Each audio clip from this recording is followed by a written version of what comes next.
मिट्टी का दीपक, मिट्टी के तेल का जो दीपक है उसको जलाने से, मिट्टी का ही जो दीपक है अगर इसको जलाने से हमें कौन कौन से फायदे मिल सकते हैं, आइए अब इस बारे में जानते हैं।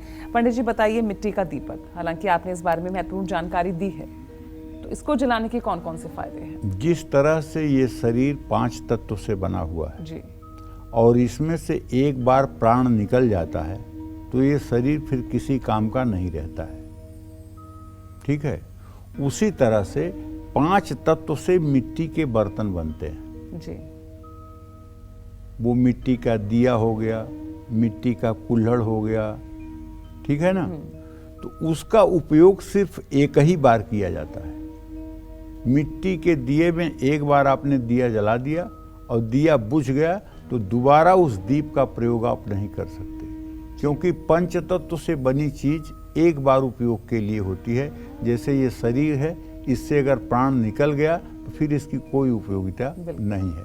उसी तरह से छित जल पावक गगन समीर 5 तत्व से वो मिट्टी का दीपक भी बना हुआ है। मिट्टी के कुल्हड़ में अगर आपने चाय पी है तो इसका मतलब नहीं कि धोकर रख लीजिए फिर उस कुल्हड़ में आप चाय पिएंगे, नहीं, उसको आपको फेंकना ही है। तो इसलिए मिट्टी का दिया जो है या मिट्टी का पात्र जो है वो पंच तत्व से बनता है और एक बार खाली होने के बाद उसका दोबारा इस्तेमाल नहीं किया जाता है। ज्योतिष में मिट्टी को मंगल का कारक माना गया है, इसलिए कि मंगल पृथ्वी का पुत्र है। मंगलो भूमि पुत्रस्य, तो मंगल पृथ्वी का पुत्र है और मिट्टी पृथ्वी से ही निकलती है।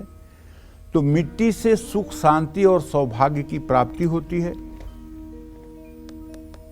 और